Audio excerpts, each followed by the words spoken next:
ಸ್ಥಾನವನ್ನು ಸ್ಥಾಪಿಸಿ ಕಲಬುರಗಿ ಜಿಲ್ಲೆಯ ಹೈದರಾಬಾದ್ ಸಂಸ್ಥಾನಕ್ಕೆ ಸೇರಿಸಿದರು. 1948ರಲ್ಲಿ ಸೆಪ್ಟೆಂಬರ್ 17ರಂದು ಈ ಜಿಲ್ಲೆ ಸ್ವತಂತ್ರಗೊಂಡಿತು. ಕಾರಣ ಇದು ಹೈದರಾಬಾದ್ನ ನಿಜಾಮರ ಆಡಳಿತಕ್ಕೆ ಒಳಪಟ್ಟ ಕಾರಣ ಇದು ಸ್ವಾತಂತ್ರ್ಯ ಪಡೆಯಲು 1 ವರ್ಷ ಹೆಚ್ಚಿಗೆ ಬೇಕಾಯಿತು.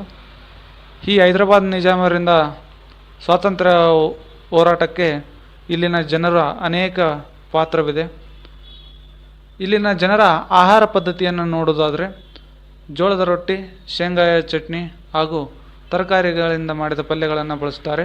ಹಾಗೂ ಹಬ್ಬದ ಸಮಯಗಳಲ್ಲಿ ಬೇಳೆ ಹೂರಣ, ಹೋಳಿಗೆ ಇಲ್ಲಿ ತುಂಬ ಸ್ಪೆಷಲ್. ಹಾಗೂ ತಹಾರಿ ಎಂಬುವ ಖಾದ್ಯ ಇಲ್ಲಿನ ಜನರ ಮೆಚ್ಚುಗೆ ಪಡೆದಿರತಕ್ಕಂತಹ ಖಾದ್ಯವಾಗಿದ್ದು ಇದು ಬಿರಿಯಾನಿಯನ್ನು ಹೋಲುವ ತಿಂಡಿಯಾಗಿದೆ. ಶಿಕ್ಷಣ ವಿಚಾರಕ್ಕೆ ಬಂದಾಗ ಈ